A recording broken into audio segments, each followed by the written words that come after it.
Hi friends, welcome to my channel The Master. Today we are going to learn the preposition, definition, that's examples, kinds of preposition and the most important question and answers in the exams. तर विद्यार्थी मित्रांनो, वार्षिक आणि स्पर्धा परीक्षेमध्ये पैकीचे पैकी गुण मिळवण्यासाठी दी मास्टर या चॅनलला सबस्क्राइब करा आणि बेल आयकॉनला क्लिक करा, म्हणजे नोटिफिकेशन तुम्हाला वारंवार मिळतील आणि या प्रकारचे अनेक व्हिडिओ तुम्हाला पाहायला मिळतील. आपण प्रीपोजिशन पहा. It is a word. It is म्हणजे कोण? प्रीपोजिशन. म्हणजे preposition is a word placed before a noun or a pronoun. म्हणजे नाउन किंवा प्रोनाउनच्या अगोदर ज्याची जागा आहे. Placed to show in what relation the person or thing. पहा, इन व्हॉट रिलेशन सगळ्यात महत्त्वाचा शब्द आहे. In what relation the person or thing denoted by it stand in regard to something else. म्हणजे काय? थोडक्यामध्ये कन्फ्यूज होतंय. खूप मोठी डेफिनेशन आहे. सगळ्यात सोपं पहा.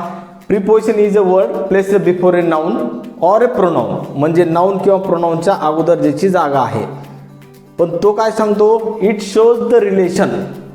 It shows the relation. एखाद्या वाक्यामध्ये दोन नाउन असतील, प्रोनाउन असतील, तर त्या दोन नाउन आणि प्रोनाउनचं रिलेशन सांगण्याचं काम हे प्रीपोजिशन करतं. सगळ्यात सोपं. ठीक आहे. It is a word placed before a noun or pronoun to show the relation between the person or thing. म्हणजे पर्सन ऑर थिंग म्हणजे पुन्हा काय आलं? नाउन किंवा प्रोनाउन आलं. म्हणून काय म्हणतो मी? दोन नाउन किंवा नाउन प्रोनाउन आणि ॲडजेक्टिव्ह याचं जे रिलेशन दाखवतो त्याला आपण प्रीपोजिशन किंवा शब्दयोगी अव्यय असे म्हणतो. आता उदाहरणाद्वारे तुमच्या अधिक लक्षात येईल. पहा. The clock is on the wall. मराठीमध्ये म्हणतो घड्याळ भिंतीवर आहे. घड्याळ भिंतीवर आहे. वर हा जो शब्द आहे तो शब्दयोगी अव्यय. भिंतीला भिंत या शब्दाला जोडून आला म्हणून त्याला शब्दयोगी अव्यय म्हणतात. ही झाली मराठीमध्ये. पण इंग्रजीमध्ये पहा काय म्हणताय? The clock. आता आपण ग्रामरच्या भाषेमध्ये पाहू. हे क्लॉक काय आहे? घड्याळ. घड्याळ नाही. ग्रामरच्या भाषेत द क्लॉक हे नाउन आहे. पहा, हे नाउन आहे. इज काय झालं? वर्ब झालं. द वॉल म्हणजे वॉल हे द तर काय आर्टिकल झालं. ठीक आहे. वॉल नाउन झालं. पहा, क्लॉक एक नाउन आहे, वॉल एक नाउन आहे. ह्या दोन नाउनचं रिलेशन दाखवणारा वर्ड म्हणजे ऑन आणि हा आहे प्रीपोजिशन. ठीक आहे. म्हणजे काय? दोन जे नाउन आहेत, कुठलं? क्लॉक आणि वॉल, ह्या दोन मधलं रिलेशन दाखवणारा शब्द म्हणजे प्रीपोजिशन. ठीक आहे. पहा, सेकंड एक्झाम्पल पहा. ही इज फॉन्ड ऑफ लव्ह. पहा, ही एवढी मोठी डेफिनेशन का लिहिली त्याचं कारण ह्या शब्दात आहे. He is fond of love. पहा, आता ही म्हणजे तो, हे काय झालं? प्रोनाउन झालं. ही इज फॉन्ड ऑफ. आता फॉन्ड काय झालं? हे फॉन्ड आहे ॲडजेक्टिव्ह. Of love. लव्ह पुन्हा काय झालं? नाउन. ठीक आहे. मग ॲडजेक्टिव्ह आणि नाउन याचं देखील रिलेशन दाखवणारा हा शब्द हा सुद्धा काय झाला? प्रीपोजिशन झाला. ठीक आहे. फॉन्ड ऑफ लव्ह म्हणजे ऑन आणि ऑफ. पाहिजे ऑन ऑफ हे काय झाले? Preposition. Because it shows the relation of a noun and the remaining noun. This noun is object and this is a subject. ठीक आहे. त्यानंतर here is the watch that you asked for. पहा, याच्यामध्ये for हे काय आहे? Preposition आहे. पहा, आता बऱ्याच मुलांचा असा गोंधळ होतो.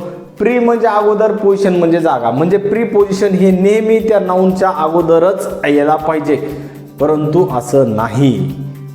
प्रीपोजिशनची डेफिनेशन काय आहे? इन व्हॉट रिलेशन नाउन आणि प्रोनाउन आणि त्याच्यासमोर म्हणजे हे नाउन आणि प्रोनाउन आणि त्याच्यासमोर येणारं नाउन प्रोनाउन त्याचं रिलेशन दाखवतोय.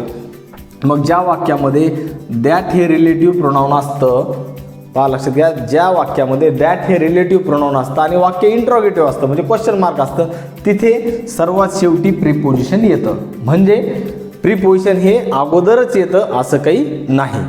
ठीक आहे. हे तिन्ही उदाहरण तुमच्या लक्षात आले म्हणजे ते फॉर काय झालं? प्रीपोजिशन झालं.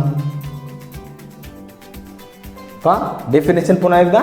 It is a word placed before a noun or a pronoun to show in what relation the person or thing. म्हणजे काय? पुन्हा हे नाउन झालं.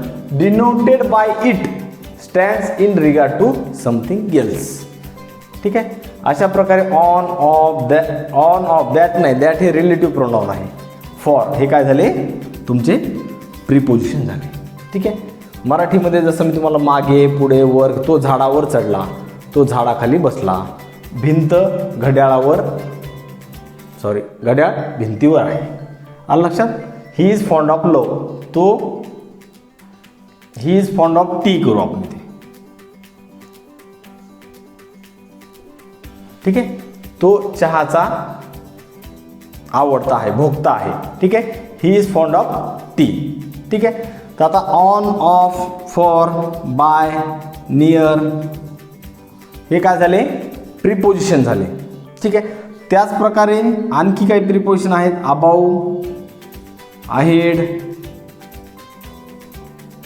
Belong, behind. पहा, हे सुद्धा प्रिपोजिशन आहेत. पण हे जे प्रिपोजिशन आहेत हे सरळ आहेत, म्हणून म्हणजे जसे आहेत तसे आहेत, म्हणून याला सिंपल प्रिपोजिशन असं म्हणतात. Simple preposition. याच्यामध्ये हे ए आणि इथे बी हे जोडलेलं आहे, म्हणून याला कंपाऊंड प्रिपोजिशन असं म्हणतात. हे पहा, हे प्रिपोजिशनचं वर्गीकरण. Simple, on, of, for, by, near जसा फॉर्म आहे प्रिपोजिशनचा तसा, म्हणून त्याला सिंपल म्हणायचं. याच्यामध्ये ए हे जोडलेलं, अबाव, अहेड, बिलॉंग बी जोडलेलं, बिहाइंड, म्हणून याला कंपाऊंड प्रिपोजिशन म्हणतात. आणि तिसरा प्रकार आहे फ्रेज, PHRASE, फ्रेज प्रिपोजिशन. म्हणजे काय, in order to, in order to किंवा अकॉर्डिंग टू. ही काय आहे, फ्रेज आहे. किंवा हे फॉन्ड ऑफ, हे सुद्धा काय आहे, फ्रेज आहे. म्हणजे 3 प्रकार झाले, सिंपल, कंपाऊंड आणि फ्रेज.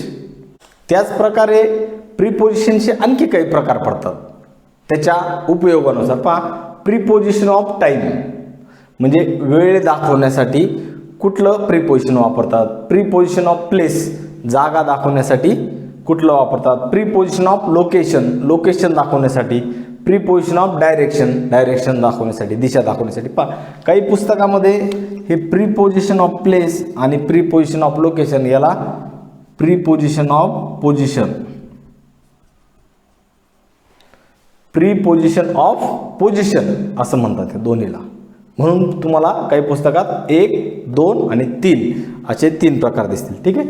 पहा, पहिल्या आपण प्रिपोजिशन ऑफ टाईम म्हणजे वेळ दर्शवण्यासाठी. पहा, it is a cold in winter. पहा, इट इज अ कोल्ड आहे, पण कधी आहे, विंटर सीझनमध्ये. म्हणजे या दोन्ही मधलं काय दाखवतोय, तो रिलेशन दाखवतोय. वी स्लीप ॲट नाईट, आपण झोपतो कधी, रात्री. म्हणून इन, ॲट हे दोन्ही काय झाले, प्रिपोजिशन ऑफ टाईम.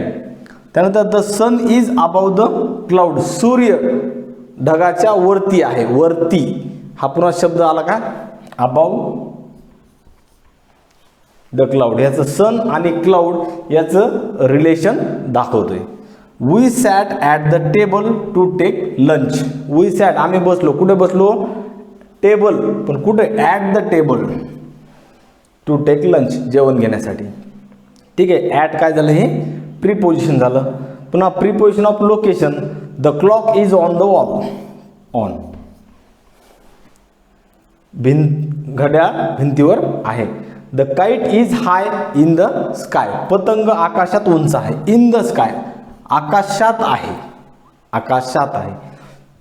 किंवा ह्या दोन्हीला काय म्हणतो आपण, प्रिपोजिशन ऑफ पोजिशन. तिसरं आहे प्रिपोजिशन ऑफ डायरेक्शन म्हणजे दिशा. ही जम्प्ड इन टू द वेल, तो विहिरीमध्ये उडी मारण्यासाठी गेला. ही जम्प्ड इन टू म्हणजे च्यामध्ये, हे डायरेक्शन झाले. म्हणून इन टू हे सुद्धा काय झालं, प्रिपोजिशन झालं.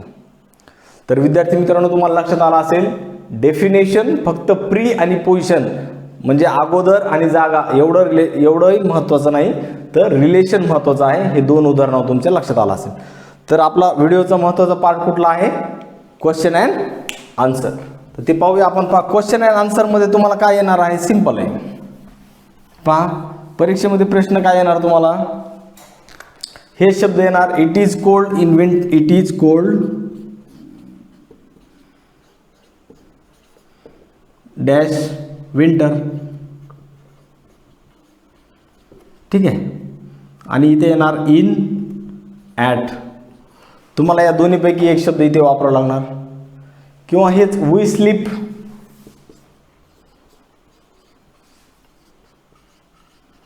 We sleep dash night. कंसात पुन्हा इन आणि ॲट येणार. मग तुम्हाला इथे कुठलं प्रिपोजिशन वापरायचं आहे हे तुम्हाला परीक्षेमध्ये त्याचं उत्तर द्यावं लागणार आहे. तर हे इन कुठे वापरायचं, ॲट कुठे वापरायचं, अबाव कुठे वापरायचं, ॲट कुठे वापरायचं, ऑन कुठे वापरायचं, याचे खूप वेगवेगळे ट्रिक्स आहेत आणि त्या ट्रिक्स याच्या नंतरच्या पुढच्या व्हिडिओमध्ये तुम्हाला पाहायला मिळतील. तर हा व्हिडिओ मित्रांनो तुम्हाला निश्चित आवडला असेल तर या व्हिडिओला लाईक करा, आपल्या मित्रांसोबत शेअर करा आणि याच्यानंतरच्या महत्त्वाच्या ट्रिक्स पाहण्यासाठी, याच्यानंतरचे व्हिडिओ तुम्हाला मिळण्यासाठी नोटिफिकेशन बेलला क्लिक करा आणि चॅनलला सबस्क्राईब करा. तर वार्षिक आणि स्पर्धा परीक्षेत पैकीच पैकी गुण मिळवण्यासाठी आपल्याला बेस्ट ऑफ लक. थँक्यू.